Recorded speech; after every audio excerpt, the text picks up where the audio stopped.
समाजशास्त्र का विकास वगैरह काफी डिटेल में कर रहा हूँ। क्लूमियर के अनुसार क्या, क्लूमियर के अनुसार इन्होंने कहा है कि एक व्यक्ति के सामाजिक प्राणी के रूप में, क्या, एक व्यक्ति के सामाजिक प्राणी के रूप में परिवर्तित होने की प्रक्रिया सामाजिकरण है। मतलब एक जो व्यक्ति होता है वो व्यक्ति क्या है, एक जैविक प्राणी है। मनुष्य में और अन्य पशु में कोई फर्क नहीं है, एक ही जैसा है। बस फर्क जब हो जाता है कि वो पशु क्या होता है, समाज की चीजें नहीं सीखता है, संस्कृति नहीं सीखता है, और इंसान क्या करता है आपका, यानी कि ये सारी चीजें सीख लेता है, इसलिए वो पशुओं से अलग हो जाता है।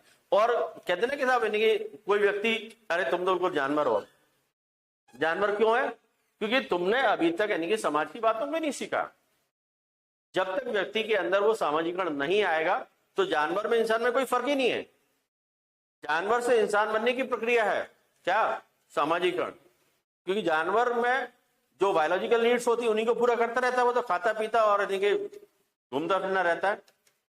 और इंसान क्या करता है, संस्कृति होती है उसके पास में। संस्कृति कैसे? भाषा के माध्यम से। सबसे बड़ी जो चीज है ना इंसान के पास में, जो जानवर के पास में नहीं है, वो है भाषा। और उस भाषा के माध्यम से चीजों को सीखता है। और वो किसको सीखता है? समाज की बातों को सीखता है। और जो समाज की बातों को सीखता है वही क्या होता है, उसका सामाजिकरण होता है। हारालोम्बोस के अनुसार, हारालोम्बोस के अनुसार वह प्रक्रिया जिसके द्वारा व्यक्ति अपने समाज की संस्कृति को सीखता है। क्या करता है? अपने समाज की संस्कृति को सीखता है। तो वो यानी कि अपनी समाज की संस्कृति को जो सीखता है ना, वही क्या है, उसका सामाजिकरण। इन्होंने किसकी बात की है? संस्कृति को सीखने की बात की। किसने की है?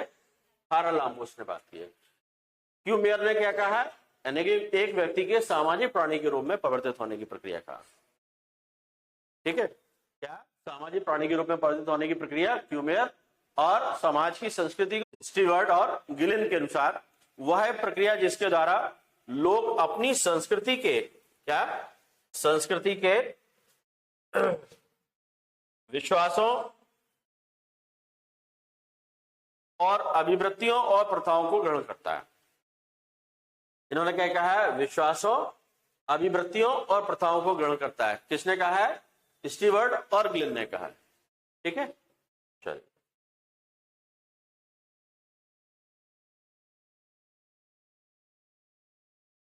हाँ, ब्रूम और सेल्जनिक के अनुसार, ब्रूम और सेल्जनिक के अनुसार सामाजिकरण के, ऐसे याद रखो, ब्रूम सेल्जनिक दो लोग हैं, दो बातें हो गई, एक संस्कृति का हस्तांतरण और दूसरा आपका व्यक्तित्व का विकास। ब्रूम और सेल्जनिक के अनुसार, ठीक है। जॉनसन के अनुसार, जॉनसन के अनुसार सामाजिकरण सीखने की वह प्रक्रिया है जो सीखने वाले को सामाजिक भूमिकाओं का निर्वाह करने के योग्य बनाती है। क्या?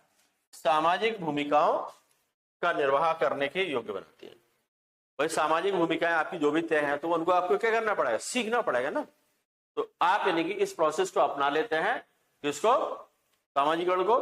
तो यानी कि सीखने वाले का क्या होने लगता है? वो सामाजिक भूमिकाओं को अच्छी तरह से निर्वाह करने लगता है। सामाजिक भूमिकाओं का निर्वाह किसने कहा है? जॉनसन ने कहा। पार्सन्स के अनुसार व्यक्ति द्वारा सामाजिक मूल्यों को सीखने, क्या, सामाजिक मूल्यों को सीखने की बात की है इन्होंने। सामाजिक मूल्यों को सीखने और उन्हें अंतरीकरण करने को ही सामाजिकरण कहते हैं।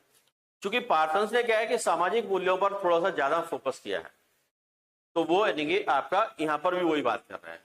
ठीक है, तो आपका सामाजिक मूल्यों को सीखने और उन्हें अंतरीकरण करने को ही क्या सामाजिकरण कहते हैं।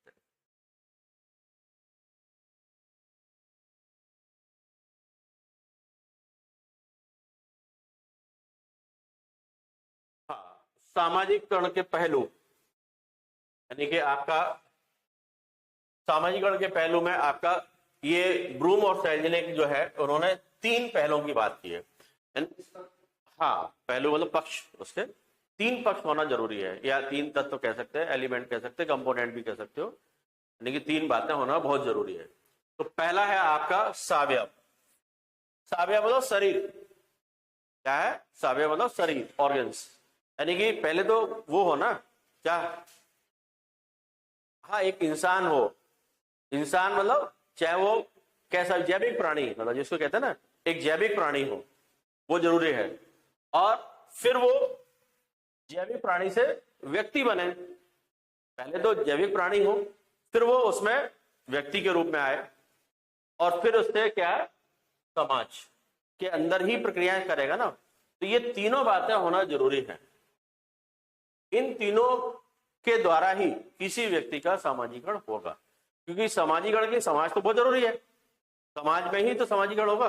समाज में बहुत सारे लोग होंगे, व्यक्ति का होगा, और उसके अंदर जो ऑर्गन की बात हो रही है, तो उसके यानी कि पूरे सारी चीजें प्रोसेस हो उस व्यक्ति में, सुनने की क्षमता हो, चलने की हो, मतलब पूरी बायोलॉजिकल प्रोसेस करने वाला होना चाहिए। तो बायोलॉजिकल प्रोसेस एक व्यक्ति के द्वारा किया जाएगा, कहां पर किया जाएगा? समाज में किया जाएगा। इन तीनों पहलुओं का होना जरूरी है। हाँ, आवश्यक तत्व यानी कि सामाजिकरण होने के लिए आपका एसेंशियल आपका एलिमेंट्स कौन कौन से होने चाहिए? ये बात किसने की है? स्टीवर्ट और गिलिन ने। आपके इन्होंने 3 बताए हैं। किसने? स्टीवर्ट और गिलिन ने। इन्होंने कहा है अंतःक्रिया, दूसरा भावनात्मक स्वीकृति, और तीसरा जनसंचार। ये नहीं होंगे तो यानी कि सामाजिकरण नहीं हो पाएगा। अंतःक्रिया मतलब 2 लोग मिलते हैं, आपस में बातचीत करते हैं, तो वो अंतःक्रिया होगी, यानी कि एक दूसरे के साथ में किसी प्रकार का कोई भी रिलेशन हो रहा है, एक दूसरे से यानी कि इंटरेक्ट हो रहा है। अंतःक्रिया में क्या होता है? क्रिया और उसके अपोजिट में प्रतिक्रिया होगी, तो ही जाकर के अंतःक्रिया होगी। एक साइड वन वे प्रोसेस है ना, तो वो कभी भी अंतःक्रिया नहीं होती है, वो सिर्फ क्रिया है। क्या है? सिर्फ क्रिया है। मान लीजिए आप लोग क्लास में नहीं हो, मैं सिर्फ क्या किया जा रहा हूं? पढ़ाया जा रहा हूं, ना ऑनलाइन ना ऑफलाइन। क्या है कि एक तरफा चल रहा है कार्यक्रम, तो ये क्या है? क्रिया है। अंतःक्रिया क्या हो रही? जब मैं पढ़ा रहा हूं और इस पढ़ाने का असर आपके ऊपर हो रहा है, और उससे आप सोच रहे हैं, समझ रहे हैं और जवाब दे रहे हैं, वो क्या है? प्रतिक्रिया हो रही है। तो इसी पूरे प्रोसेस को क्या कहा जाता है? क्रिया, प्रतिक्रिया, और दोनों से मिलकर के अंतःक्रिया। तो यानी कि किसी भी व्यक्ति का दूसरे व्यक्ति के साथ में इंटरेक्शन होना जरूरी है, तभी वो चीजें सीख पाएगा। अकेला तो पागलपन देता रहेगा। क्या कुछ भी अकेले में कर रहा है, दूसरा व्यक्ति ही नहीं है, तो क्या कहा जाएगा? ये तो पगला है बोले। भाई किससे बात कर रहा है? किसी से नहीं कर रहा बोले, ये तो अपने लगा हुआ है बोले। तो ये अंतःक्रिया नहीं है। सामाजिकरण जब ही होगा जब 2 लोग मिलेंगे, कम से कम 2 लोग मिलेंगे तभी अंतःक्रिया करेंगे। कम से कम 2 लोगों का होना जरूरी है, और वो भी सार्थक बात करें। क्या आप यानी कि किसी से कह रहे हैं, वो यानी कि सुन ही नहीं रहा है, मतलब किसी प्रकार से नहीं सुन रहा है। एक तो ये होता है कि सुन रहा है लेकिन जवाब नहीं दे रहा है, सुन रहा है जवाब नहीं दे रहा है, तो भी अंतःक्रिया हो गई, क्योंकि उसके ऊपर प्रभाव हो गया। प्रभाव पड़ना जरूरी होता है। उसके बाद है भावनात्मक स्वीकृति, यानी कि इमोशनल एक्सेप्टेंस, मतलब जो भी कहा जा रहा है उसका यानी कि प्रभाव होना जरूरी है। अभी यही तो बात कर रहा था मैं, बोल करके हो, संकेत के द्वारा हो, हाव भाव के द्वारा हो, कैसे भी रिएक्शन आना चाहिए, वो बहुत जरूरी होता है। इमोशनल आपका एक्सेप्टेंस होना जरूरी है। उसके बाद है कम्युनिकेशन, जनसंचार, यानी कि लोगों के बीच में आप जाएंगे, बातचीत करेंगे, ज्यादा से ज्यादा लोगों से मिलेंगे, तभी तो जाकर के प्रोसेस हो पाएगा आपका। जब तक आप यानी कि लोगों के बीच में नहीं जाएंगे, आप कम्युनिकेट नहीं करेंगे, तो चीजें कैसे सीखेंगे? तो ये 3 तत्व होना जरूरी है। ये किसके अनुसार है? स्टीवर्ट और गिलिन के अनुसार। आपका पहला है वंशानुगण, और दूसरा होता है पर्यावरण। कोई भी व्यक्ति जो है, 2 एक तो बातें होती है कि हेरिटेज, अपने आप यानी कि उसको क्या हो रहा है? इनहेरिटेंस, यानी कि आपका वंशानुगण तरीके से मिल रहा है। वंशानुगण मतलब जो आपकी पीढ़ी दर पीढ़ी यानी कि चला आ रहा है, यानी कि आपके पिता से या माता से आपको कुछ गुण अपने आप ही मिल जाते हैं, तो वो यानी कि आपका हो। दूसरा पर्यावरण, जिस एनवायरमेंट में व्यक्ति रहता है, जिस प्रकार का कहते हैं ना साहब, यानी कि आसपास का फर्क बहुत पड़ता है, माहौल का फर्क पड़ता है। माहौल जो कहते हैं ना कि माहौल का फर्क पड़ता है, वही माहौल क्या है आपका? ये एनवायरमेंट है। जो अच्छी जगह पर रहोगे तो बोलो बच्चा अच्छा निकलेगा, है ना। गलत संगत में पड़ गया तो गलत हो जाएगा। संगत या माहौल जो बात की जाती है ना, वो दूसरी बात है। ये कौन सी है? कितना भी अच्छा व्यक्ति हो, गलत संगत में चला जाएगा तो गलत प्रभाव पड़ जाएगा। भाई अच्छे घर का व्यक्ति था, देखो कितना अच्छा लड़का था, इसके माता पिता को देखो, तो अच्छा था वो इस वजह से था, किसकी वजह से? यानी कि आपका इनहेरिटेंस की वजह से, वंशानुगुण की वजह से। लेकिन बाद में उसको जो माहौल खराब मिल गया तो वो खराब हो गया, मतलब उसका सामाजिकरण कैसा हुआ? गलत तरीके से हुआ, गलत दिशा में हुआ। तो ये आपका दो बातें उन्होंने किंगस्ले डेविस ने, ये बहुत इंपॉर्टेंट बातें हैं।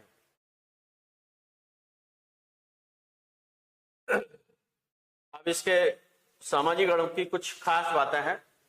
सामाजिकरण क्या है? एक सीखने की प्रक्रिया है। क्या है?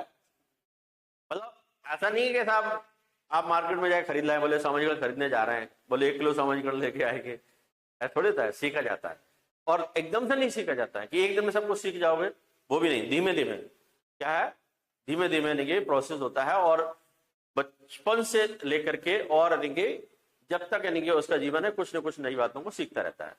ये उसका यानी कि सामाजिकरण की प्रक्रिया, आजीवन चलने वाली प्रक्रिया। जैसे मैंने कहा ना कि व्यक्ति क्या करता है, जन्म लेने के बाद जैसे यानी कि समाज के संपर्क में आता है और वो बातें सीखना शुरू करता है, और जब तक उसका जीवन है कुछ न कुछ सीखता रहता है। ये अलग बात है कि बाद में सीखने का प्रोसेस कम हो जाता है, क्योंकि नई चीजों को एक्सेप्टेंस खत्म हो जाती है, भावनात्मक स्वीकृति वाली बात थी ना, वो कम हो जाती है। किंगस्ले डेविस के अनुसार सामाजिकरण की प्रक्रिया समय व स्थान के सापेक्ष है। क्या है? समय और स्थान के सापेक्ष है। ये दो बहुत बड़ी बात है, किस समय पर और किस जगह पर। जैसे कोई व्यक्ति ग्रामीण क्षेत्र में, जैसे उसकी हम बात करें स्थान की, तो जैसे आप ग्रामीण क्षेत्र में जाएंगे तो ग्रामीण तरह की जो कल्चर है, संस्कृति, उसको सीखोगे। यदि आप वही यानी कि शहरी क्षेत्र में आ गए, शहरी स्थान पर आ गए, तो आप यानी कि शहरी कल्चर को सीखोगे। समय से मतलब यह है कि आपका जो प्रोसेस है वो किस समय हो रहा है ना, आपकी किस अवस्था में हो रहा है, ठीक है, ये बात भी है। और समय से मतलब यह है कि आपको, जैसे कोई व्यक्ति है आज उसकी उम्र मतलब 80 साल है और आपकी उम्र 20 साल है, तो ये समय का भी बहुत बड़ा फर्क है, क्योंकि उनका सोशलाइजेशन बहुत पहले स्टार्ट हुआ था और आपका अभी स्टार्ट हुआ है। तो ये समय का भी एक डिफरेंस जो रहता है ना, बहुत सारी चीजें उस पर भी डिपेंड करती हैं। ये उस समय सामाजिक मान्यताएं कुछ अलग टाइप की होंगी और आज की सामाजिक मान्यताएं अलग टाइप की होंगी। इसीलिए तो क्या होता है कि अरे देखो क्या माहौल हो गया है, बड़े बुजुर्ग यही तो कहते हैं ना, क्या माहौल हो गया है, मतलब उनके समय में आपका जो सोशलाइजेशन का प्रोसेस था वो अलग टाइप का था और आज समय के साथ में बदल गया है।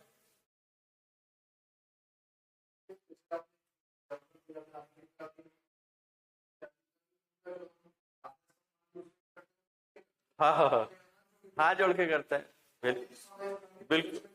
हाँ स्थान बदल गया, बिल्कुल स्थान बदल गया, तो स्थान बदलने से बहुत सारी चीजें बदल जाती है।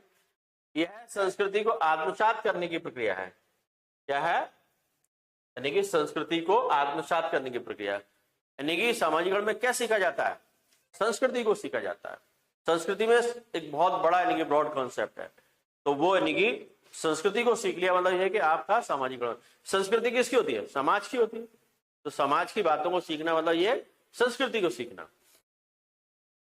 यह समाज का प्रकार्यात्मक सदस्य बनने की प्रक्रिया है, यानी कि आप एक्टिव मेंबर बनते हैं किसके? समाज के, यानी कि आप फंक्शनल मेंबर बनते हैं, यानी कि किसी भी कार्य को करने लगते हैं जब आप यानी कि चीजों को सीख जाते हैं।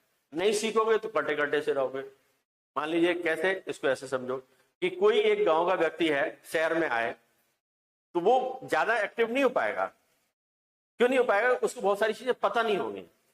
या गांव का एक व्यक्ति, मतलब एक शहर का व्यक्ति गांव में जाए तो वो एकदम से एक्टिव नहीं हो पाएगा, पहले क्या उसको सीखना पड़ेगा, सीख लिया फिर एक्टिव मेंबर हो जाएगा। ये प्रोसेस कंप्लीट होने के बाद ही क्या होता है, कोई भी व्यक्ति समाज का एक एक्टिव मेंबर बन पाता है, इस प्रोसेस के बाद ही, सामाजिकरण के बाद ही। और जब तक यानी कि वो सामाजिकरण नहीं हो पा रहा है तो वो सीखने के प्रोसेस में रहेगा। तो सीखने के प्रोसेस में रहेगा तो अच्छी बात है, तो आगे चल करके वो एक्टिव हो जाएगा। और सीखेगा ही नहीं तो फिर वो यानी कि कभी भी एक्टिव मेंबर नहीं बन पाएगा, तो कटा कटा सा रहेगा।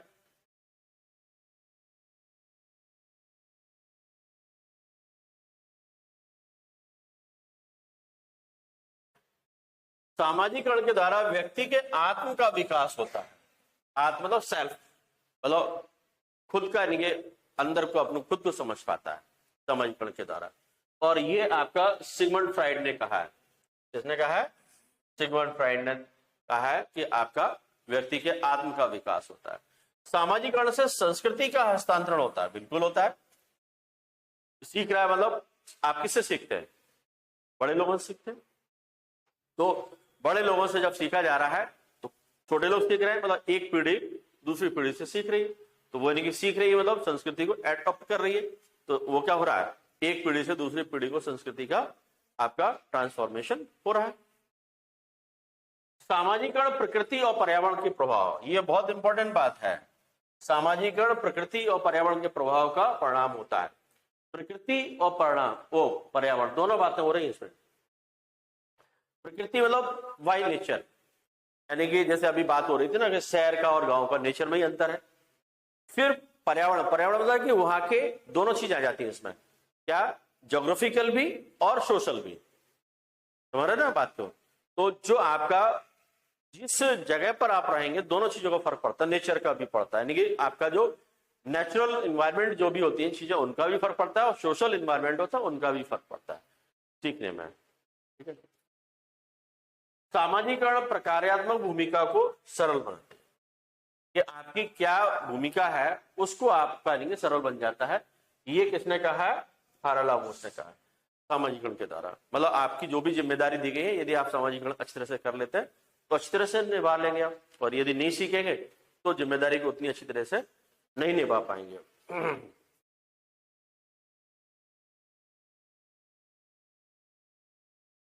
उद्देश्य क्या होता है? तो ये आपका ब्रूम सेल्जनिक ने आपके उद्देश्य बताए हैं।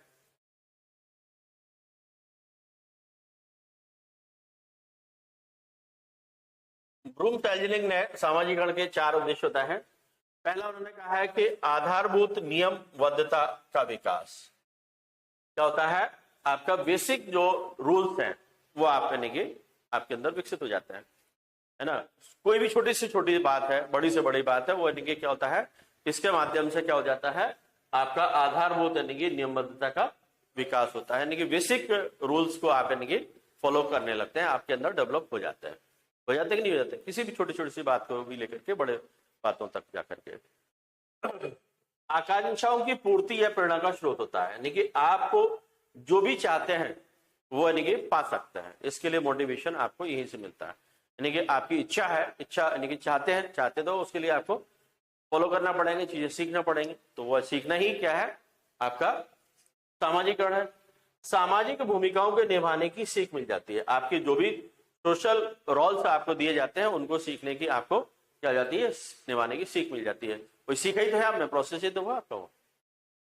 क्षमताओं का विकास या कुशलता प्रदान करना, इनके माध्यम से क्या होता है कि आपके अंदर स्किल डेवलप हो जाता है, हर चीज का, काम करने का, बातचीत करने का, उठने का, बैठने का, है ना। तो आप जिस प्रकार का यानी कि आपका जिस स्थान पर जिस प्रकार की संस्कृति होता है उसी प्रकार की चीजों को आप सीख लेते हैं, उसी प्रकार से आप स्किल डेवलप हो जाते हैं आपके।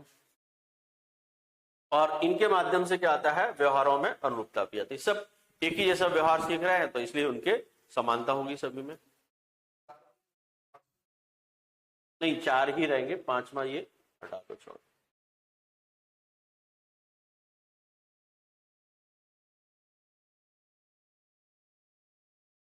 हाँ, अब ये स्टेप बाय स्टेप्स, ये अलग अलग यानी कि विद्वानों ने इनको अच्छी तरीके से समझाया है। और खास करके हम ये देखते हैं आपका हेनरी एंड जॉनसन का। तो इन्होंने बताया किस तरह से स्टेप आते हैं। इन्होंने पहला बताया है कि मौखिक अवस्था। मौखिक अवस्था मतलब जब बच्चा जन्म लेता है ना, तो सबसे पहले किससे काम लेता है? मुंह से ही लेता है। जो भी उसको पकड़ा दो वो मुंह में ले जाएगा। खाने की चीज हो तो ना हो, खाने की चीज तो, क्योंकि वो उसका कांटेक्ट किससे हो रहा है? मदर के यानी कि स्तन से हो रहा है। तो वो हर चीज को वही समझता है कि ये चीज यानी कि मुंह में निपल दिया जाता है तो यानी कि मदर का दूध निकलता है और बच्चा पीता है, स्तनपान करता है। तो वो ये सोचता है कि इतना बुद्धि नहीं होती है कि कौन सी चीज है, बस मुंह में जो भी आएगी वो डालेगा, क्योंकि वो मुंह का ही यूज कर रहा है सबसे ज्यादा। तो ये कौन सी अवस्था होती है? मौखिक अवस्था या स्तनपान अवस्था होती है। सबसे पहले बच्चा यदि ये भी रिएक्शन नहीं कर रहा है तो मतलब वो नहीं सीख पा रहा है ना, कि उसके सीखने की प्रोसेस स्लो है। तो ये सीखना यही से शुरुआत होती है इसकी। फिर अगला जो होता है ना, थोड़ा सा बड़ा हो जाता है, कितना, 1.5 महीने से लेकर के और 4 वर्ष तक ये प्रोसेस स्टार्ट होता है। इसको मतलब शौच की अवस्था, मतलब आपका शौच की अवस्था मतलब है कि यहां पर वो इस चीज को सीखना शुरू करता है, किस चीज को, कि अपनी गंदगी को साफ करना, कैसे भी। तो वो धीमे धीमे जैसे जैसे बड़ा होता जाता है उससे आपसे प्रोसेस करता है। जैसे स्वच्छता के प्रति हो जाता है, मतलब पहले जैसे कहे कि मतलब कोई ऐसे सिग्नल देगा, मतलब बोल नहीं पा रहा है तो मतलब वो एहसास करवाएगा मदर को, मतलब जो भी साथ में है, तो वो इस टाइप का रिएक्शन देगा कि इसको ये तो क्या सुसु आ रही है, ये पोटा, कि तुम अपनी ये चड्डी उतारो, चलो बैठो जा करके। तो वो इतना कर पाएगा, अभी वो क्या अपनी साफ नहीं कर पाया। फिर उसको सिखाया जाएगा इसके साफ करो। तो धीमे धीमे वो इसमें क्या सीखता है, मेन जो है कि अपनी जो गंदगी है उसको साफ करना, ये उसके प्रोसेस रहता है। उसके बाद अगला है तादात्म्यकरण, यानी कि चीजों को क्या, मतलब इमोशंस, क्या इमोशंस, यानी कि दूसरों के साथ में तालमेल बैठाना। तो वो तादात्म्यकरण, या इसको बोलते हैं इपिडल अवस्था। इस अवस्था में पुत्र का माता के प्रति प्यार और पुत्री का पिता के प्रति प्यार, यानी कि आपका होना स्टार्ट होता है, यानी कि एक स्वाभाविक तौर पर, यानी कि विषम लिंगियों का प्यार स्टार्ट होता है। फिर है जानकी, मतलब आपका इसको इल्वा कॉम्प्लेक्स बोलते हैं। ये किशोर अवस्था में आता है, यानी कि खुद को जानना, मतलब खुद का अपना एक, उसके अंदर बहुत सारे शारीरिक विकास हो रहे होते हैं, मतलब ये हलचल हो रही होती है। तो वो अपनी पहचान कुछ चाहता है, थोड़ा क्या चाहता है, खुद की पहचान चाहता है। तो वो जान के, मतलब ये किशोर अवस्था में आता है उसका। अब हाँ, इससे भी बड़ी जो आपकी होती है, वो पूरी तरह से सोसाइटी में पहचान चाहता है। यहां पर तो अपनी वो फिजिकली चीजों को रिएक्ट करता है जानने के लिए, बताने के लिए। लेकिन यहां पहचान की अवस्था मतलब है कि वो अपनी समाज में अपने कामों के माध्यम से जान करके, या मतलब चीजों को सीख करके अचीवमेंट करना चाहता है। ये अचीवमेंट का प्रोसेस है। यहाँ पर इल्वा कॉम्प्लेक्स आता है, और ये आपका क्या आता है, आपका हाँ स्वार्थ हित और लालच की अवस्था। ये कब आने लगता है, जब यानी कि व्यक्ति युवावस्था से आगे बढ़ता है, तो ये चीजें उसके अंदर आने लगती है, स्वार्थ हित का और लालच की अवस्था। और लास्ट यानी कि आपकी होती है वृद्धावस्था। इसमें यानी कि वो विरासित हो जाता है, यानी कि अपने सब चीजों से विरक्त होना चाहता है, जिम्मेदारियों से मुक्त होना चाहता है। ये इन्होंने 7 स्टेप बताए, जिसने हेनरी जॉनसन ने। पियाजे ने काफी डिटेल में चीजें बताई हैं। जॉन पियाजे जो है, जॉन पियाजे ने बच्चे द्वारा सीखने की प्रक्रिया के कितने 6 अवस्थाओं का उल्लेख किया, और ये किस आधार पर है, आपके साइकोलॉजिकल बेस पर है। किस पर है, साइकोलॉजी। वहां पर देखें तो ज्यादातर उसमें जो चीज थी ना, वो फिजिकल डेवलपमेंट ज्यादा था उसमें। जॉनसन के में आप देखें तो उनमें क्या है, फिजिकल की ज्यादा चीजें थी। इन्होंने कैसे बताया है, साइकोलॉजिकल तौर पर। तो पहला उन्होंने कहा है कि पहली अवस्था है, तो मतलब 6 अवस्थाएं टोटल आएंगी। तो इसमें पहला उन्होंने कहा है, स्तनपान करते समय बच्चा मां के वक्ष और स्तनों से सनसनी महसूस करता है।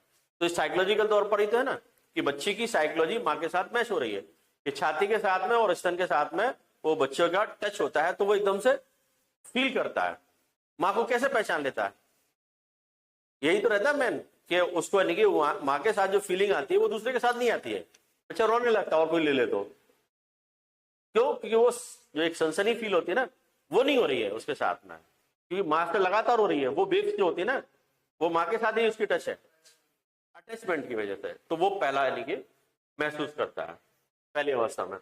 फिर दूसरी अवस्था में क्या करता है, बालक किसी वस्तु को एक विशिष्ट यानी कि एंगल से देखता है, मतलब वो नजर को मिला नहीं पाता है, सिर्फ एक एंगल पर ही देख पाएगा शुरुआत में।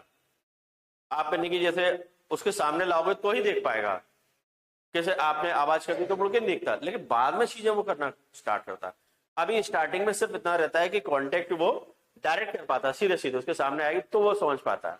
आप उसको, जब बच्चा 3 से लेकर के 6 महीने का होता है, जब यानी कि थोड़ा बड़ा हो जाता है 3 से लेकर के 6 महीने तक, तो ये क्या है, बच्चा जो भी देखता है उसे पकड़ने की कोशिश करने लगता है।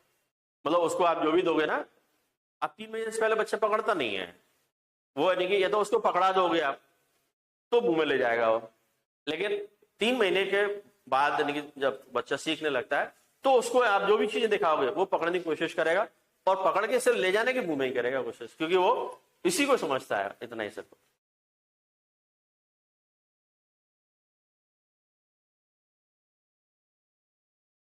चौथी अवस्था,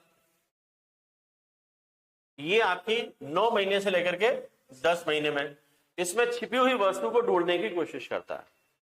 जैसे आप कोई चीज है, जैसे मान लीजिए ये मार्कर है, हम इसमें बोतल में डाल दें तो वो ढूंढने की कोशिश करेगा, क्योंकि ये थोड़ा सा उसके अंदर कैपेबिलिटी आ जाती है, और जिज्ञासा, हाँ जिज्ञासा आ जाती है उसके अंदर, मतलब चीजों को देखना, यही तो जरूरी होता है, फील करता है अच्छी तरीके से। ठीक है, चौथी मतलब फिर लास्ट जो अवस्था है इनके अनुसार, वो 15 महीने से लेकर के और 18 महीने के मध्य यानी जो है, वो बालक किसी पदार्थ का चित्रण करता है ताकि उसकी अनुपस्थिति में भी उसकी कल्पना कर सके, थोड़ा सा यानी कि चीजों को इमेजिनेशन करने लगता है, मतलब दिमाग में प्रोसेस आने लगता है। तो ये सारी जो अवस्थाएं हैं वो यानी कि नवजात शिशु के बारे में, ये इन्होंने जितनी भी अवस्थाएं दी है ना आपकी, वो किसकी, नवजात शिशु की है, जो हाँ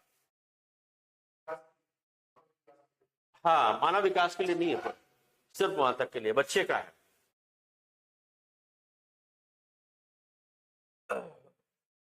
अब ये पार्सन्स जो है, पार्सन्स कहते हैं कि इस अवस्था में शिशु और माता के बीच वो प्रणाली बन जाती है और वह अपने माता पिता के बीच अंतर नहीं कर पाता है। इस अवस्था को सिगमंड फ्राइड ने क्या कहा है, प्राथमिक परिचय कहा है, जो स्टार्टिंग वाला होता है, फर्स्ट स्टेज जो होती है।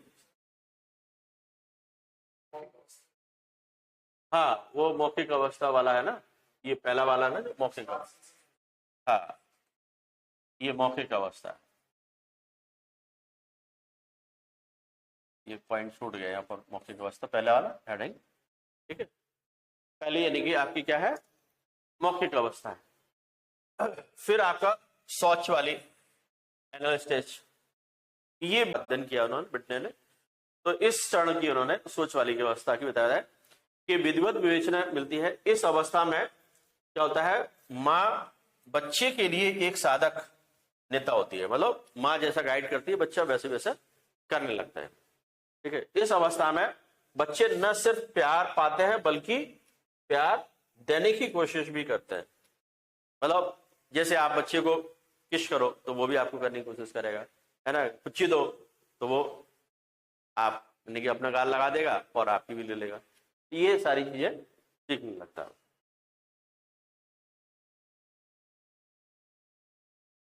हाँ आपका ऑडिबल स्टेज, साधनीकरण की अवस्था। पैट्रिक निक्से ने बताया है कि लड़कों में इंडिपस कॉम्प्लेक्स और लड़कियों में इंट्रा कॉम्प्लेक्स पाया जाता है। तो इस आयु में यौन भावना का विकास होता है और वे अपनी माता पिता से भी ईर्ष्या करने लगते हैं। मतलब ये कॉम्प्लेक्स आ जाता है, कैसे आ जाता है, यदि कोई बच्चा पहले से बड़ा है तो माँ यदि उसको प्यार कर ले तो उसको एकदम बुरा लगेगा, क्योंकि उसको लगता है यही मेरा हक है, समझ रहे ना। और इवन यानी कि मदर फादर आपस में प्यार कर रहे हैं तो वो भी नहीं, हटो, तो वो इस टाइप की उनमें आ जाता है। मतलब ये कॉम्प्लेक्स में क्या होता है कि लड़कों में यानी कि माँ के प्रति, और लड़कियों में पिता के प्रति यानी कि फीलिंग्स आने लगती है। किशोरावस्था, एडोलेसेंस, तो ये आपकी बहुत तनाव की अवस्था होती है कि उसके अंदर क्या, बच्चे के अंदर बहुत चेंजेस आ रहे होते हैं। कैसे? फिजिकल चेंजेस, नए नए टाइप के फिजिकल चेंजेस आते हैं। तो वो आप यानी कि फिजिकल चेंजेस का यानी जो हार्मोन्स डेवलप हो रहे हैं ना उसके अंदर, तो वो हार्मोन्स की वजह से क्या होता है कि उसके अंदर एक बहुत साइकोलॉजिकल चेंजेस बहुत आते हैं। साइकोलॉजी बहुत चेंज होती है, मनोवैज्ञानिक उसके अंदर चेंज आते हैं। फिजिकल चेंज भी आ रहा है, साइकोलॉजिकल भी चेंज आ रहा है, मेंटल चेंज भी आ रहा है, और सोसाइटी के साथ में उसको वो भी करना है, क्या, तारतम्य भी बैठाना है। तो ये बड़ा यानी कि तनाव का होता है इस समय। कैसा होता है? बाहरी तनाव का काल होता है, यानी कि क्योंकि इसमें भावी वयस्क के को स्वयं की कुछ और दूसरे लोग उससे कुछ अपेक्षाएं कर रहे होते हैं, या वो किसी के साथ में बात करना चाहता है तो वो लोग नहीं समझ रहे, और लोग उसको समझाना चाह रहे हैं तो वो नहीं समझ। मतलब ये उसका अंतर्द्वंद का जो होता है ना टाइम, अपने अंदर ही उसके अंदर लड़ाई चलती रहती है इस एज में बहुत सारी चीजों में। हाँ, तनाव की अवस्था है। ये मानव जीवन की संक्रांति काल होती है, ट्रांजिशनल पीरियड होता है। कैसा होता है इसका? ट्रांजिशनल फेज होता है। क्यों? क्योंकि वो अब बच्चा भी नहीं रहा और युवा भी नहीं हुआ भी, मतलब बच्चा है नहीं है और मेच्योर हुआ नहीं है। तो अब उसके अंदर क्या होता है कि लोग उसको बच्चे की तरह ट्रीट कर रहे हैं, समाज के लोग क्या कर रहे हैं, उसको बच्चे की तरह ट्रीट कर रहे हैं। वो कह रहा है कि मैं क्या बच्चा हूं क्या, मैं क्या बच्चा हूं? तो तुम इतने समझदार भी नहीं हुए अभी। तो उसको क्या लगता है कि लोग मुझे समझे, और लोग सोचते हैं कि ये मेरे हिसाब से मतलब सोशलाइजेशन हो जाए। तो ये बड़ा अंतर्द्वंद का जो इसके अंदर चलता रहता है इस एज में है? हाँ, यहीं पर नहीं कि गाइडेंस शुरू होती है। सही और गलत का जो फर्क है ना, यहाँ करवाना जरूरी होता है, क्योंकि यहाँ पर ही वो उस स्टेज में पहुंच रहा है, युवावस्था में पहुंच, सीख रहा था। माँ गाइड कर रही थी, फादर गाइड कर रहे थे, फैमिली मेंबर गाइड कर रहे थे, तो हो रहा था। लेकिन अब क्या है कि खुद का विवेक भी तो है ना उसका, क्योंकि नए नए हार्मोन्स डेवलप हुए ना उसके अंदर, बॉडी में चेंज आया। तो वो अब क्या करना चाहता है कि अपने तरीके से चीजें करना चाहता है, लेकिन उसको वो चीज अच्छी लगती है जो आपके यहाँ नहीं है। समझ रहे ना? आपके यहाँ नहीं मतलब आपकी कल्चर में नहीं है वो चीजें, दूसरी चीजें हो सकता है उसको अट्रैक्ट कर जाए। तो यही तो इस समय होता है कि सही और गलत का फर्क बताना है कि नहीं बेटा हमारे यहाँ ये होता है, तुम जो चीजें देख रहे हो। अब जैसे आजकल तो बहुत ज्यादा दिक्कत वाली बात है, क्योंकि सोशल मीडिया का जमाना है। पहले तो ये चीज थी नहीं, जो चीजें देखता था वो महसूस करता था, रिएक्ट करता था। लेकिन अब तो बहुत सारी चीजें सोशल मीडिया पे है, अपने यहाँ की भी है, दूसरे के यहाँ की भी है। तो वो हो सकता है वो चीज ज्यादा अट्रैक्ट कर रही हो उसको। तो इसमें बच्चे क्या होते हैं, अपने माँ बाप के नियंत्रण से मुक्त होना चाहते हैं, है ना? ये बहुत चल रहा है आजकल बच्चों में, है ना? बोले ग्वालियर का बच्चा ग्वालियर में नहीं पढ़ना चाहता है।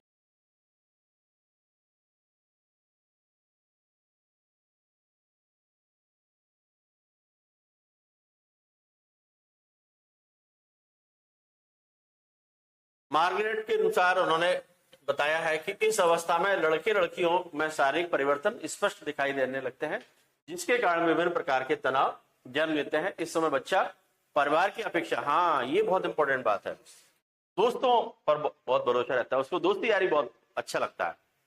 क्या? क्योंकि इस एज में सभी में वही चीज आ रही होती है ना, कि सभी का क्या होता है कि वो हार्मोन्स चेंज हो रहे हैं सारे बच्चों में, तो वो एक दूसरे की फीलिंग को समझ पाते हैं, क्योंकि इक्वल लेवल पे बात हो रही है। परिवार के लोग कैसी बात करेंगे, मेच्योरिटी की बात करेंगे, तो उसको अच्छी लगेगी नहीं कैसे भी। तो इस समय माँ बाप उसको दुश्मन लगते हैं, दोस्तों के साथ में ज्यादा रहना चाहता है युवा अवस्था में।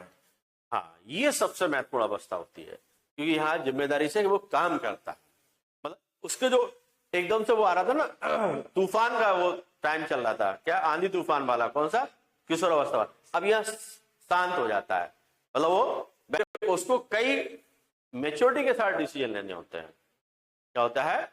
मेच्योरिटी के साथ में डिसीजन लेने होते हैं। तो उस अवस्था में उसके तनाव भी आता है, एक तो कैरियर का भी रहता है, फिर एक शादी का भी रहता है। तो बहुत बड़े उसके पास में देखिए डिसीजन लेने का तनाव रहता है ना? तो ये तनाव महसूस इस अवस्था में वो करता है। सबसे बड़ी चुनौती अपने आप को समाज में स्थापित करने की होती है। भाई वही कैरियर बनाने की, पहचान बनाने की सबसे बड़ी यही तनाव रहता है कि भाई लोग मुझे जाने, ये पहचान का समय है, समझ रहे ना, कि मेरी पहचान क्या है, इस जद्दोजहद में रहता है। तो वो इसी के लिए कैरियर बनाता है और इसी कैरियर से फिर शादी डिसाइड कर। प्रौढ़ावस्था, इसमें व्यक्ति बहुत अधिक सामाजिक दायित्व को निभाता है जो उसको दिए जाते हैं, है ना, सोशल हो जाता है, यानी कि सोशल गैदरिंग में जाएगा, यानी कि आप देखना कि जब एज हो जाती है उसके बाद व्यक्ति हर एज मतलब हर सोशल फंक्शन में जाने की कोशिश करता है, क्योंकि बोले हमारे हम नहीं जाएंगे दूसरे तो हमारे कौन आएगा, एक सोशल गैदरिंग स्टार्ट हो जाती है इस समय। और लेकिन इसमें क्या है, व्यक्ति स्वार्थी भी हो जाता है, अपने हित यानी कि ज्यादा देखना, क्योंकि अब उसके पास करने के लिए बहुत कुछ नहीं होता है, क्या करता है, बचाने की कोशिश करता है जितना हो सके, क्योंकि एज ढल चुकी होती है उसकी। उसके बाद पूरी तरह वृद्ध हो जाता है, तो इसमें सामाजिक भूमिकाएं धीरे धीरे कम हो जाती हैं। बोले कहाँ जाएंगे यार, चलेंगे, शरीर के अंग कमजोर होने लगते हैं और दूसरों पर निर्भरता बढ़ जाएगी।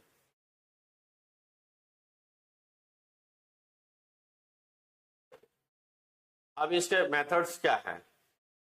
ब्रूम और सेल्जनिक जो है, ब्रूम सेल्जनिक ने आपकी दो प्रकार से बताया सामाजिकरण होता है।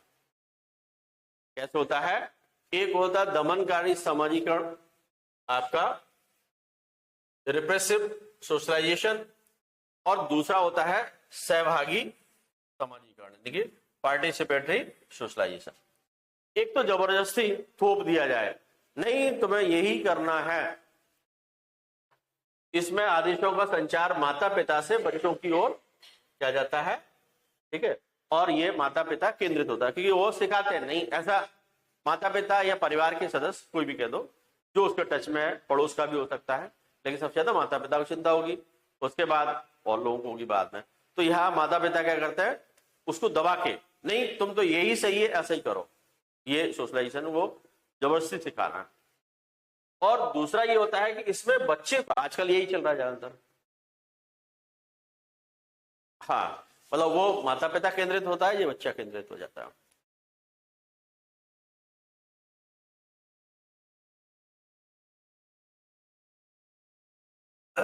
इन्होंने, हर्बर्ट ब्लूमर ने 4 पद्धतियां बताई, 4 तरीके से हो सकता है। वो किसका था? ब्रूम सेल्जनिक का। ये हर्बर्ट ब्लूमर का 4 मेथड है। 4 में उन्होंने पहले बताया आपका अनुकरण, यानी कि जैसा जो कोई कर रहा है उसको देख देख करके वो करता जाए, तो वो भी होता है, यानी कि कोई रिएक्शन मतलब हो रहा है, कोई एक्शन हो रहा है तो उसको देखे और उसके बाद वो करने लगे, तो वो क्या होता है, अनुकरण से होता है। ट्रेनिंग मतलब उसमें सिखाया जाए, बाकायदा ट्रेंड किया जाए, बार बार गलती कर रहा है तो उसको सिखाया जाए कि तुमने गलत किया, ऐसा नहीं करना चाहिए बेटा, तो ये बार बार टोका टाकी और वही धीमे धीरे। ट्रेनिंग कौन सी बोली? अनऑफिशियल, अनौपचारिक तौर पर प्रशिक्षण हो जाता है उसका। सहानुभूति के द्वारा भी सिंपैथी दिखा के, नहीं नहीं, तो उसको लगता है नहीं माँ बाप कह रहे हैं तो करना नहीं चाहिए था, या ऐसा ही करना चाहिए, तो ये सिंपैथी के माध्यम से भी होता है। और सुझाव, सजेशन, बेटा ये है और ये है, अब आप देख लो कि आपको क्या करना है। तो ये 4 तरीके हैं जिसके माध्यम से निकी व्यक्ति समाज की बातों को सीखता है। ये किसने कहा है? हर्बर्ट ब्लूमर ने कहा। तो ये चारों बातें आप याद रखें, ठीक है। अनुकरण यानी कि इमिटेशन, ट्रेनिंग और सिंपैथी और सजेशन, ठीक है।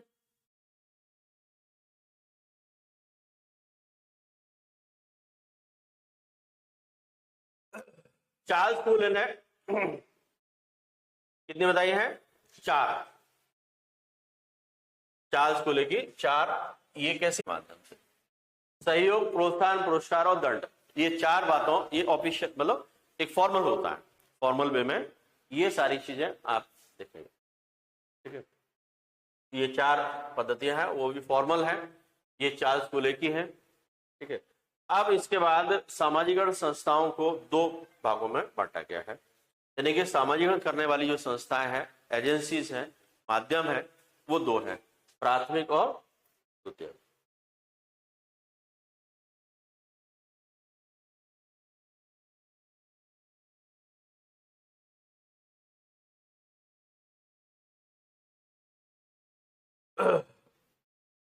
सामाजिकरण से संबंधित कुछ आपकी अवधारणाएं जो सामाजिकरण से जुड़ी हुई रहती हैं, तो वो है आपका पूर्व अभ्यासी सामाजिकरण, यानी कि आपका प्रीपरेटरी सोशलाइजेशन। ये अवधारणा किसने दी है? आर के मर्टन की है। किसकी है? आर के मर्टन, और इसी के साथ में जुड़े हुए हैं ए एस किट। ये कॉन्सेप्ट पहले तो यही पूछा जाएगा कि पूर्वाभ्यासी सामाजिकरण की अवधारणा किसके द्वारा दी गई है? ये आपका आर के मर्टन और ए एस किट के द्वारा दी गई है। इसका मतलब क्या होता है कि भविष्य, जैसे बिटिया की शादी हो रही है तो माँ यानी कि पहले से उसको सिखाने लगती है, अरे तुम्हें ससुराल में जाके ये करना है, तुम्हें ये करना है, ये मतलब वो पहले से उसको एहसास करा दिया जाए। या इस तरह से समझो, एक ऑफिशियल तौर पर यदि समझना चाहते हो कि आप जैसे टीचर बन रहे हैं तो आप पढ़ाने जाओगे तो पहले क्या करके जाओगे? घर पर ही अभ्यास करके जाओगे, तब पढ़ाने जाओगे। तो ये किसी भी भूमिका को आप जो करने जा रहे हैं, जो काम करने जा रहे हैं, उसको पहले से ही उसका अभ्यास करना है। जैसे आप गायक बनने जा रहे हैं, गाना करने जाना है आपको, यानी कि स्टेज प्रोग्राम करने जाना है, तो आप क्या करेंगे? पहले से। जैसे आप इंटरव्यू देने जाते हैं तो उससे पहले मॉक इंटरव्यू जो आपका होता है, तो वो क्या है? पूर्व अभ्यास है। तो इसमें क्या होता है कि भविष्य में प्राप्त होने वाले क्या भूमिका से संबंधित जो कर्तव्य होते हैं, व्यवहार होते हैं और दायित्व होते हैं, उनको पहले से ही सीखना या अभ्यास करना क्या कहलाता है? आपका पूर्वाभ्यासी समझ में कहलाता है। ये कॉन्सेप्ट किसका है? आर के मर्टन और ए एस किट का। ठीक है, ध्यान रखना, वेरी वेरी इंपॉर्टेंट कॉन्सेप्ट है। हाँ, इसका संबंध क्या होता है? संदर्भ व्यक्ति या संदर्भ समूह से होता है। तो सही, किसी एक व्यक्ति जैसा आप करना चाहते हो वो भी हो सकता है, किसी एक समूह से में शामिल होना चाहते हो। जैसे आप टीचर है नहीं है, बनने जा रहे हैं, टीचर वाले ग्रुप में जा रहे हैं, है ना। जैसे आप सिपाही हैं तो पहले आप रंग रूट रहते हैं, ट्रेनिंग होती है आपकी, सिपाही जैसा काम सिखाया जाता है आपको, तो वो उस समय वो क्या है? पूर्व अभ्यास हो रहा है इसका। जैसे एक पति, पिता, अफसर आदि बनने से पूर्व उससे संबंधित व्यवहारों को सीखता है, तो वह व्यक्ति पूर्व अभ्यासी सामाजिकरण की स्थिति में है। ठीक है। विसामाजिकरण, हाँ, ये बड़ी खतरनाक स्थिति है, मतलब डी सोशलाइजेशन। जहां डी इंग्लिश में और हिंदी में बी जुड़ जाए तो भूलने की प्रोसेस है, मतलब सब भूल जाओ। पूर्व में सीखे हुए गलत बातों को भुलाया, कि जैसे कोई बच्चा गाली देने लगता है ना, तो उसको क्या कहते हैं? टोका टाकी, ये नहीं ध्यान रखना, गाली नहीं देना है। तो वो क्या करता है? वो धीमे धीमे फिर वो भूलता है। तो वो चीजें भूलने के लिए होती है। तो पहले उसने सीख लिए कुछ गलत बातें।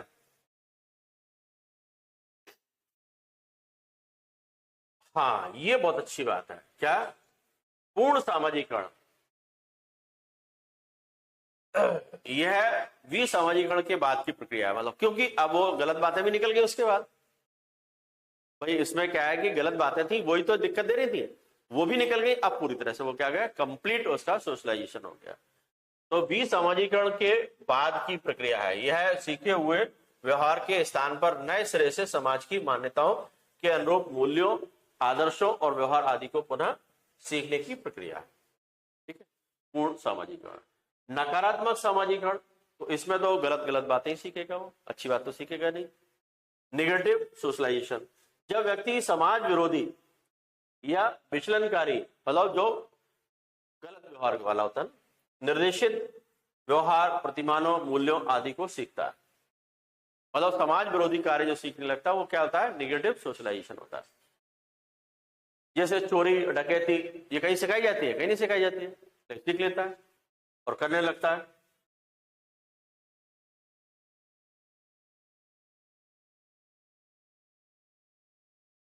हाँ, प्राथमिक सामाजिकरण और द्वितीयक सामाजिकरण, इसको समझना होगा।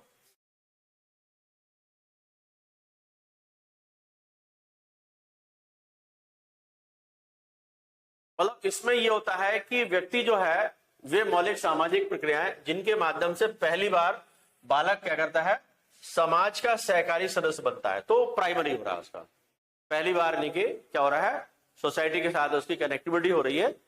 तो वो क्या है उसका, जैसे मान लीजिए आपको वही एग्जांपल ले लो, एक ग्रामीण समाज का व्यक्ति या ग्रामीण बच्चा है, वो शहर में आता है तो पहली बार वो देखेगा शहरी चीजों को, तो वो यानी कि उसका क्या है, प्राथमिक सामाजिकरण, वो सीख रहा धीमे धीमे।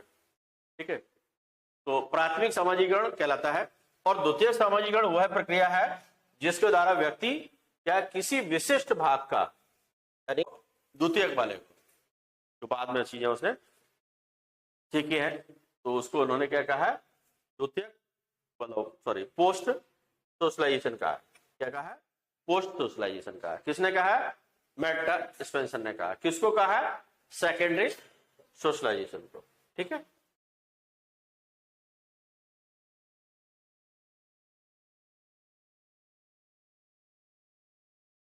हाँ, राजनीतिक सामाजिकरण, पॉलिटिकल सोशलाइजेशन, वही एक व्यक्ति यानी कि जो नागरिक बनने की जिम्मेदारी निभाने लगा तो पॉलिटिकल सोशलाइजेशन हो गया।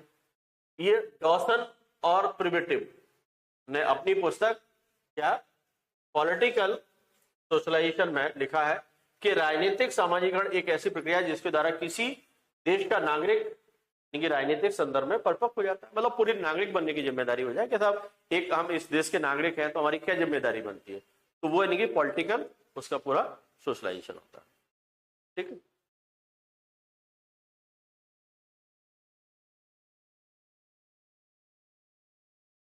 पुनर्सामाजिकरण, पुनर्सामाजिकरण ये आपका उसमें मेंशन भी किया गया है ना, सिलेबस में मेंशन किया गया इसको, पुनर्सामाजिकरण को, है ना। हाँ, रीसोशलाइजेशन, तो इसमें क्या होता है कि व्यक्ति पुराने मतलब जो अपने मूल्य हैं उनको छोड़ करके नई नई चीजों को सीखता है। क्या, नई चीजों को सीखता है, पुरानी चीजों को भूल करके नई चीजों को सीख लेना, तो वो क्या है, पुनर्सामाजिकरण। क्योंकि पहले कुछ चीजें थी और वो नई चीजें सीख रहा है, तो वो यानी कि पुनर्सामाजिकरण होता है दोबारा से। एक बार तो हो चुका था उसका, अब नए तरीके से हो रहा है उसका। तो ये क्या है, सामाजिक प्रक्रिया जिसके तहत व्यक्ति अपने पूर्व के मूल्यों, विश्वासों, मान्यताओं, व्यवहारों को छोड़ करके नए मापदंडों को सीखता है। पुराने को पहले छोड़ता है और फिर नए को सीखता है, तो ये क्या है आपका पुनर्सामाजिकरण। अब जब सीख लेता है तो पूर्ण सामाजिकरण हो जाता है।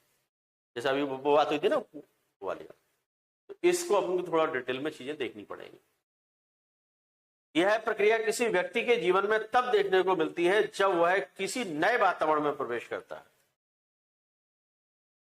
जैसे अभी हम बात कर रहे थे, गांव का बच्चा है, शहर में आया है, क्योंकि नई संस्कृति में आया ना, नए माहौल में आया, तो नई चीजें उसको सीखना पड़ेगी, क्योंकि उसके वहां रहना है शहर में, तो नहीं तो घूम घाम के आ जाओ, कोई दिक्कत नहीं है। यदि वहां रहना है उसमें चीजों को, तो फिर उसको क्या करना पड़ेगा, सीखना पड़ेगा। नए वातावरण में प्रवेश करता है जहां उसे अलग प्रकार की सामाजिक अपेक्षाओं का सामना करना पड़ता है। वही समाज आपसे ये अपेक्षा कर रहा है कि आप ऐसा करेंगे, है ना।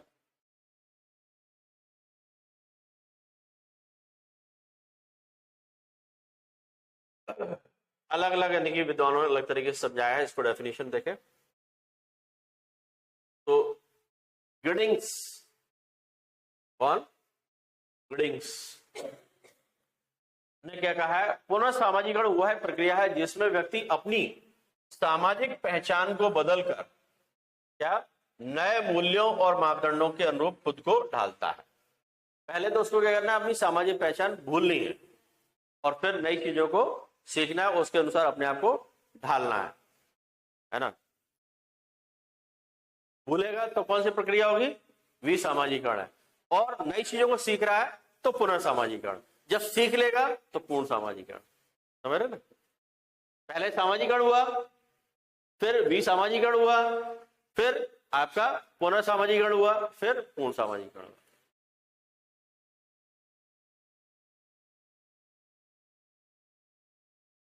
हॉर्टन और हंट, हॉर्टन हंट ने क्या कहा है कि वह प्रक्रिया जिसमें व्यक्ति को पूर्व सीखी हुई आदतों, इन्होंने क्या बात की है, आदतों और नेगेटिव विश्वासों को छोड़ करके नए सिरे से सामाजिक व्यवहार सीखना होता है।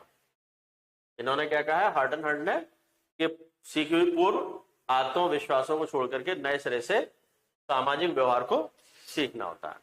ठीक है। चार्ल्स कूले ने क्या कहा है, पुनः सामाजिकरण समाज द्वारा प्रदान की गई क्या पुनः स्थापना प्रक्रिया है। क्या है, समाज द्वारा प्रदान की गई पुनः स्थापन प्रक्रिया है जिसमें व्यक्ति को नए परिवेश के अनुकूल बनाया जाता है, नए यानी कि एटमोस्फेयर के अकॉर्डिंग ढाला जाता है। ठीक है, कूले ने कहा। अब ये दो प्रकार का होता है, एक होता है स्वैच्छिक और दूसरा होता है आपका कैसा, अनैच्छिक। एक तो इच्छा से होता है, एक नहीं है तो भी करना है। तो चलिए दोनों का एग्जांपल देखते हैं कैसे होगा।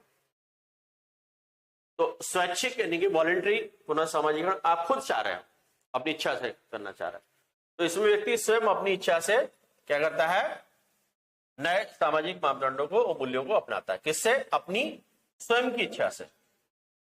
जैसे किसी व्यक्ति का धार्मिक धर्मांतरण, तो वो यानी कि स्वेच्छा से है कि हमें ये बात अच्छी लगने लगी है तो हमें यानी कि अपने धर्म को छोड़ करके नए धर्म को अडॉप्ट करने जा रहे हैं। तो नए धर्म को सीखा जाएगा पहले, तो वो यानी कि पुनः सामाजिकरण, क्योंकि पुरानी बातें भूलना पड़ेंगी उसको, पुरानी बातों को भूल करके नई बातों को सीखना पड़ेगा। किसी, अभी जैसे हम बात कर रहे थे बार बार कि किसी ग्रामीण व्यक्ति का नौकरी के लिए शहर में जाकर के वहां जीवन शैली को अपनाना है ना, भाई शहर में रहना है, काम करना है, तो वो यानी कि उसी तरीके से सीखना होगा। तो पुरानी गांव की बातें भूलनी होगी और शहर की नई बातें सीखनी होगी। किसी कर्मचारी का नई कंपनी के कार्यशैली में खुद को ढालना नहीं, मान लीजिए कोई पहले ऑटोमोबाइल सेक्टर में काम कर रहा था, अब वो यानी कि जाकर के रियल एस्टेट में काम कर रहा है, तो वो बातें यहाँ काम आएंगी नहीं। कौन सी वाली, रियल एस्टेट वाली, मतलब वो सॉरी ऑटोमोबाइल्स वाली। अब उसको यानी कि वो बातें भूल करके यहाँ पर नई बातें सीखनी है। तो ये पुनर्सामाजिकरण कैसा है, इच्छा से, अपनी खुद की इच्छा से कर रहा है।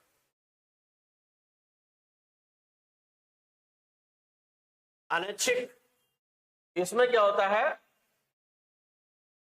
व्यक्ति को मजबूरी में क्या करना पड़ता है, नई बातें सीखना पड़ेंगे मजबूरी में। जेल में अपराधियों का पुनर्वास नहीं, जेल के अलग नियम है। आप यहाँ जो कर रहे थे अपनी मर्जी से कर रहे थे सोसाइटी में, लेकिन वहां आपको वही करना पड़ेगा जो क्या जेल का रूल बुक कहती है कि साहब आप ये करेंगे, आप ये करेंगे, आप, अरे मैं कैसे करूंगा, नहीं करूंगा, करवाया जाएगा। तो वहां तो यानी कि आपको क्या, वो बाधित व्यक्ति की नई परिस्थितियों में सामंजस्य स्थापित करना, ये उसकी मर्जी थोड़ी थी, तीनों में कोई मर्जी नहीं थी उसकी, लेकिन उसको करना पड़ेगा। ठीक है। अब ये प्रक्रिया होती किस किस टाइप से, तो इसमें विच्छेदन यानी कि डीसोशलाइजेशन, तो ये प्रक्रिया पहले क्या है, मैंने कहा था भूलना पड़ेगा फिर सीखना पड़ेगा। तो इस चरण में क्या करता है, व्यक्ति को अपने पुराने मूल्यों, विश्वासों और व्यवहारों को त्यागना पड़ता है। पहला प्रोसेस यहां से स्टार्ट होता है, पुराने को भूलो, तो इसको क्या बोलते हैं, डीसोशलाइजेशन या विच्छेदन या भी सामाजिकरण, एक ही बात है ना, विच्छेदन या विसामाजिकरण भी बोल सकते हैं। डीसोशलाइजेशन या विच्छेदन, अलग होना पुरानी चीजों से। यह तब होता है जब व्यक्ति एक नए वातावरण में प्रवेश करता है जहां उसकी पुरानी सामाजिक पहचान काम नहीं आती है, क्योंकि कोई मतलब नहीं, इसलिए बोलना ही पड़ेगा। जैसे जेल में प्रवेश करने के बाद व्यक्ति को पूर्व की क्या स्वतंत्रता छोड़नी पड़ती है। ठीक?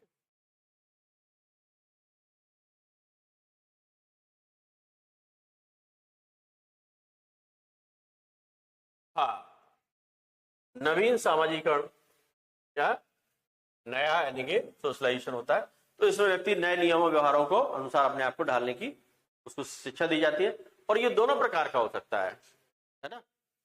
जैसे सेना में भर्ती होने के बाद कठोर अनुशासन, है ना। घर पे आप थे सुबह यानी कि 8 बजे जगो 6 बजे जगो, लेकिन वहां पर तो आपको 4 बजे जगना ही है, क्योंकि 5 बजे पीटी परेड में पहुंचना है। तो वो आपकी नई परिस्थितियां हैं, तो वहां पर आपको करना ही पड़ेगा, नई चीजों को सीखना पड़ेगा।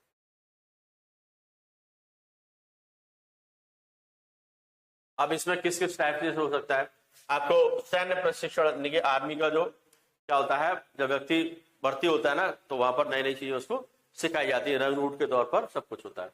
एक सामान्य नागरिक जब सेना में भर्ती होता है तो उसे पूरी तरह से नया जीवन जीने के लिए प्रशिक्षित किया जाता है, क्योंकि यहाँ सिविल लाइफ अलग थी और उसकी आर्मी लाइफ अलग होगी। ठीक है, अनुशासन इसमें होता है, कड़े नियम भी होते हैं, आदेशों का पालन करना जरूरी होता है ना। यहाँ मम्मी जगा रही, जग रहे कि नहीं जग रहे कोई दिक्कत नहीं है, लेकिन वहां नहीं जगोगे तो यानी कि आपका इंस्ट्रक्टर है वो मार मार सजा देगा।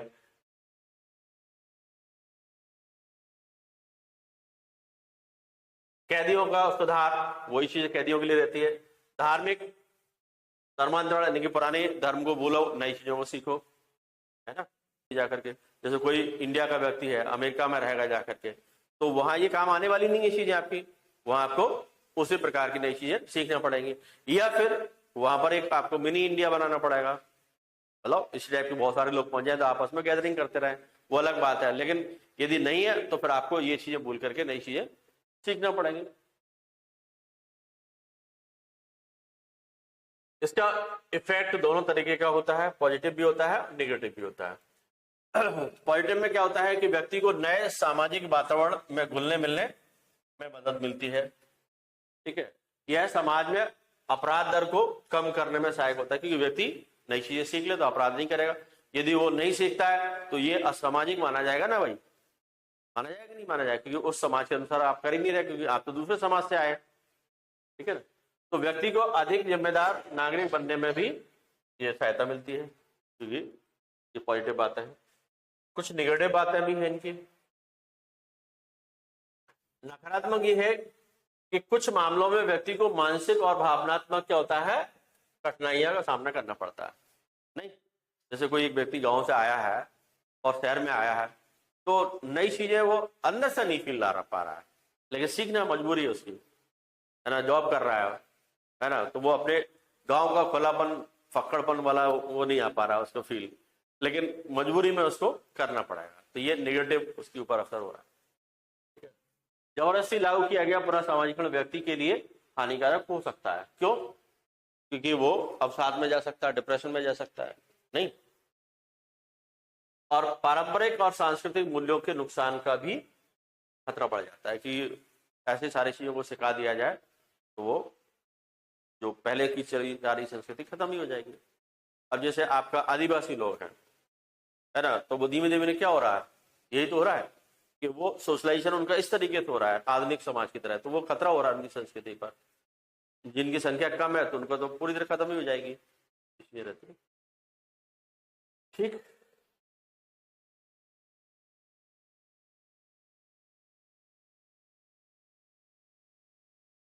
चलिए। पुनर्सामाजिकरण समाज के अनुकूलन की एक अनिवार्य प्रक्रिया है जो व्यक्ति को नए जीवन परिवेश में ढलने में सहायता करती है।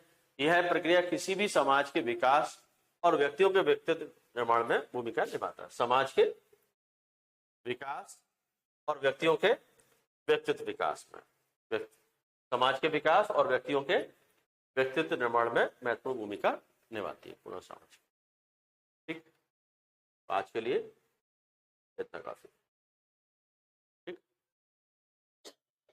अब एक और कॉन्सेप्ट है प्रत्याशी सामाजिकरण और प्र सामाजिकरण, दो नए और कॉन्सेप्ट है, इनको और देखेंगे। हाँ, फिर वो एजेंसी कौन कौन से करवाता है, सामाजिकरण कौन करता है, परिवार करता है सबसे पहले, फिर पड़ोस में होता है ना, फिर स्कूल में होता है, फिर कॉलेज में होता है, मतलब ये एजेंसीज है। ये कुछ यानी कि प्राथमिक है और कुछ द्वितीयक होंगे, तो वो अभिकरण या एजेंसी, ठीक है, या साधन कह सकते हो। ठीक, चलिए आज के लिए इतना काफी, थैंक यू।